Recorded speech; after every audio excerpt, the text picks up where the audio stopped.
कल्याण गुप्त गुप्त गुप्त होता जाएगा, गुप्त होता जाएगा, गुप्त होता जाएगा। अब आप जब हम आए थे तब का वृंदावन मात्र 25-30 वर्ष पहले की बात, और अब के वृंदावन रात्रि में परिक्रमा मार्ग में सोए हैं, किसी का आना जाना नहीं। रज मोरों की कुहुक मचती थी, जिधर देखो मोर नाच रहे हैं। मार डाला सब बंदरों ने, कुत्तों ने सब मार डाला पक्षियों को। हजारों हजारों पक्षी, कोलाहल सुबह जब होता ना, कोलाहल पक्षियों का होता। कहीं एसी वेसी की कोई जरूरत नहीं थी, बाहर ऐसे तो यमुना जी की शीतल वायु आती थी। अब बड़ी बड़ी बिल्डिंगें बन गई, बड़ा बड़ा। ये जहां बैठे हो ना, ये किलोमीटरों में पूरा जंगल था, हमारा देखा हुआ है। जहां आप बैठे हैं ये जंगल था, सब कट करके निर्माण सब हो गया। अब जब जमीन बेचनी है तो बड़े बड़े पौधों को सब जेसीबी से उखाड़ उखाड़ करके उसे लेवल कर दिया। अब अपने खरीदने वाले खरीदे और बनवाए, सब पौधे हटा दिए। तो प्रभाव तो वृंदावन का, जैसे हमारे हृदय में वृंदावन के प्रति कितना भाव है उतना ही अनुभव हो पाएगा। और पहले जैसे तो हमारे अंदर भाव बन जाएंगे, वो दृश्य देखा, वो भाव देखा तो हमारे अंदर भाव आ गए। अब ऐसा नहीं है, अब आपके भाव जितने उतना लाभ ले सकते हो, अन्यथा नहीं ले सकते। इन बिल्डिंगों से भाव बनेंगे क्या? तमाल कुंज थे, तो हमने देखा तमाल, किसी तमाल को देखो तो लगता था इसके नीचे बैठकर भजन करो। इतने सुंदर सुंदर तमाल के वृक्ष सब कट करके निर्माण हो रहे हैं। तो अब आगे और आधुनिकता बढ़ती चली जाएगी। परिक्रमा मार्ग ऐसा था कि गद्दा में परिक्रमा दे रहे हो, पूरी परिक्रमा दे आओ, तुम्हारे पैर में कहीं कंकड़ नहीं चुभेगा। सब रज, यमुना जी की सब बालू रज, खूब लोटो, खूब आनंद। आज परिक्रमा देना मुश्किल है, ऐसे ऐसे कंक्रीट है जो रोड के है ना, वो एक बार परिक्रमा दे तो पैर छिल जाए।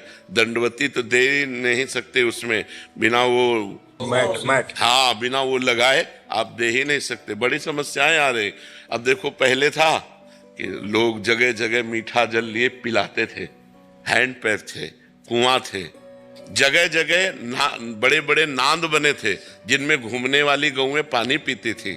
गौओं के लिए लोग चारा डालते थे। यहाँ जब कच्चा मार्ग था, गौएं ही गौएं, वृंदावन में गौएं ही गौएं। अब 10-20 गौएं कहीं तुम्हें दिखाई दे तो दिखाई दे, नहीं खुला गौएं, आप खुला गौएं घूमती थी, एक से एक सुंदर गौएं।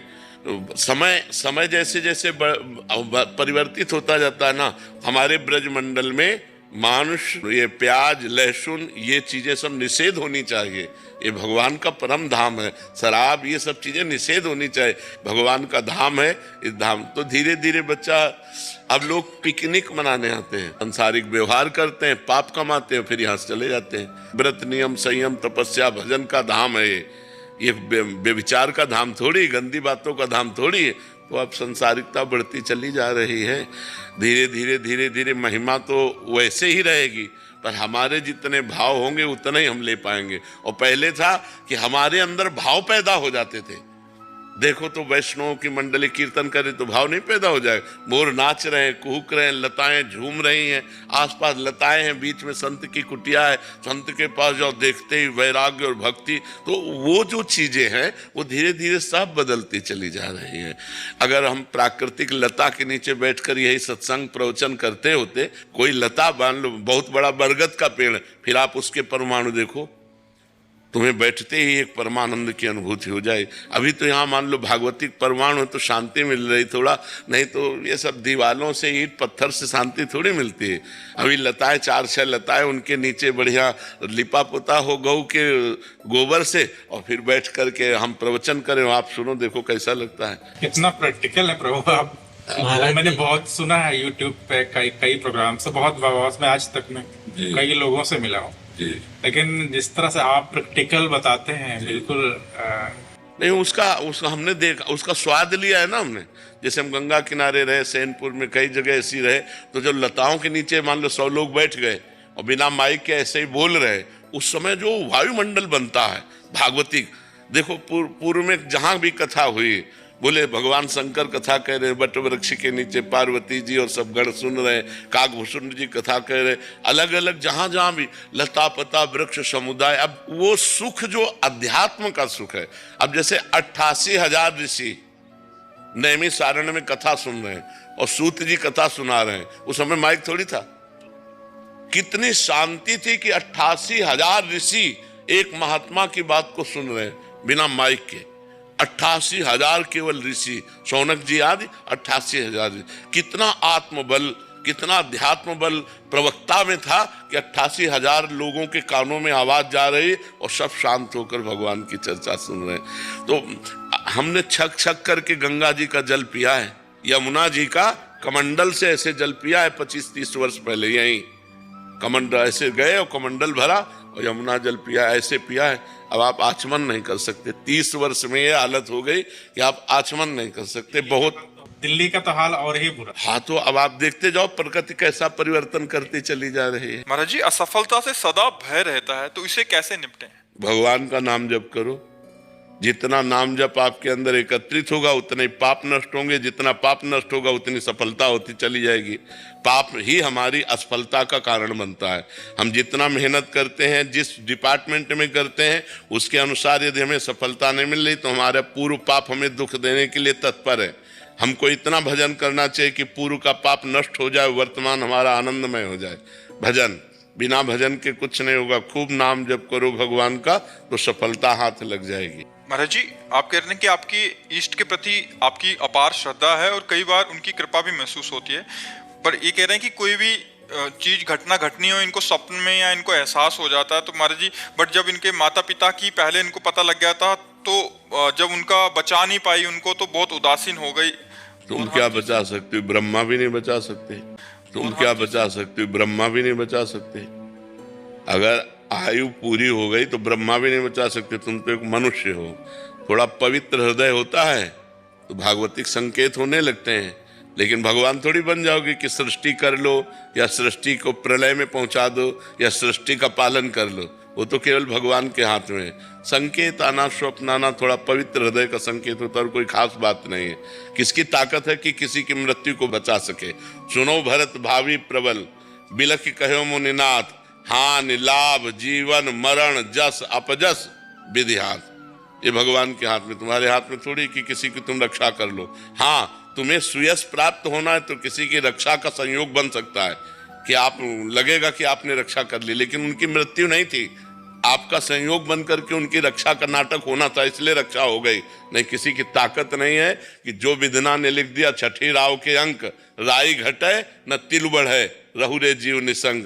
वो हो के रहेगा जो होना है, किसी के बचाए नहीं। आप विचार करो, दशरथ जी की मृत्यु निश्चित थी ना, तो भगवान बचाए क्या? भगवान श्री राम हैं, वो चाहते तो अजर अमर कर देते अपने पिता को, लेकिन नहीं, विधान के अनुसार चलते। हा राम कहते हुए महाराज दशरथ जी ने अपने प्राणों का त्याग। तो तुम अपने पिता को कैसे बचा सकती थी? वो जो जिस समय जाना है उस समय जाना ही है।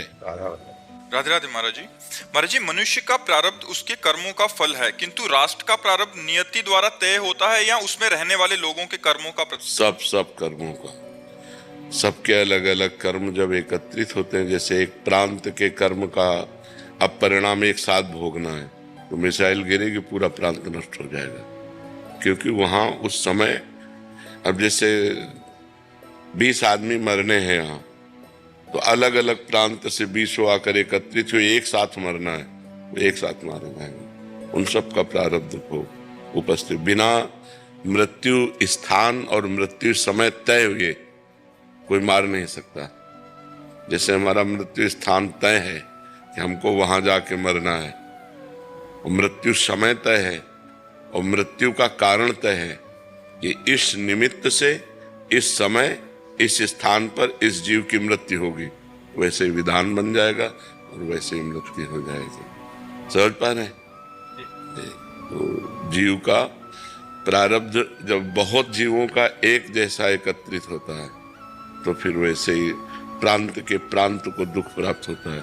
जैसे पूरे विश्व का प्रारब्ध एक जैसा एकत्रित हुआ तो कोरोना आ गया, हर देश हर प्रांत में लाखों लोगों को मार गया ना।